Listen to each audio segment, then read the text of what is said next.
Friends, తాతగారి ఆశ్రమం చిన్నకాకాని దగ్గరికి అండి. ఇది రూట్ ఎలా అంటే ఆర్టీసీ బస్ స్టాండ్లో మీరు బస్సు ఎక్కినా లేదంటే బండి మీద అయినా వెళ్తే రూటు చిన్నకాకాని ఆశ్రమం అని అడిగితే చెప్తారు. బస్సు అయితే చిన్నకాకాని ఆశ్రమం, తాతగారి ఆశ్రమం అని అడిగితే ఆపేశారు.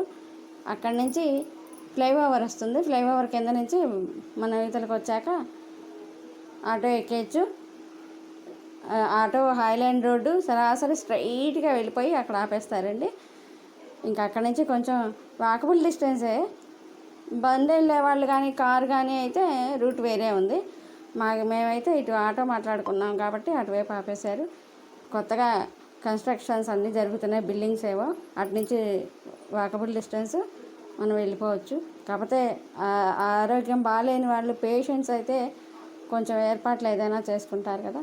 మరి ఇంకా అక్కడికి వెళ్ళాక చాలా అద్భుతం.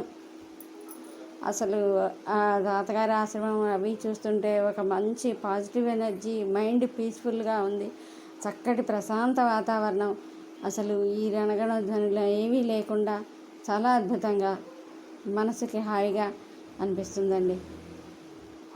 అదిగోండి, ఎవరైనా ఉండాలని అనుకున్న వాళ్ళు ముందుగా తాతగారికి ఫోన్ చేసి, ఫోన్ నెంబర్ కూడా ఇస్తున్నాను లాస్ట్లో, మీరు కనుక్కొని అక్కడ ఉండదలుచుకుంటే ఆధార్ కార్డు అవి పట్టుకెళ్ళి ఫోన్ చేసి కనుక్కొని మాట్లాడి పేషెంట్స్ ఎవరైనా జాయిన్ అవ్వచ్చు. లేదంటే పొద్దున వెళ్తే 6ంటికి ప్రేయర్ టైము, అంటే మెడిటేషన్ చేయిస్తారు. మాస్టర్ సివివి నమస్కారం అని చెప్తారండి. ఇంకా అరగంట సేపు మనకి మెడిటేషన్ చేయిస్తారు. ఆ తర్వాత తాతగారు విభూది, పంచదార ఇస్తారు మనకి ప్రసాదం కింద. అది మనం ఒక చిన్న టీ కప్పు నీళ్ళల్లో చిటికంతా వేసుకుని పొద్దున ఒకసారి, రాత్రి పడుకోబోయే ముందు ఒకసారి తాగేసేస్తే మనకి ఎలాంటి హెల్త్ ఇష్యూస్ అయినా తగ్గుతాయి.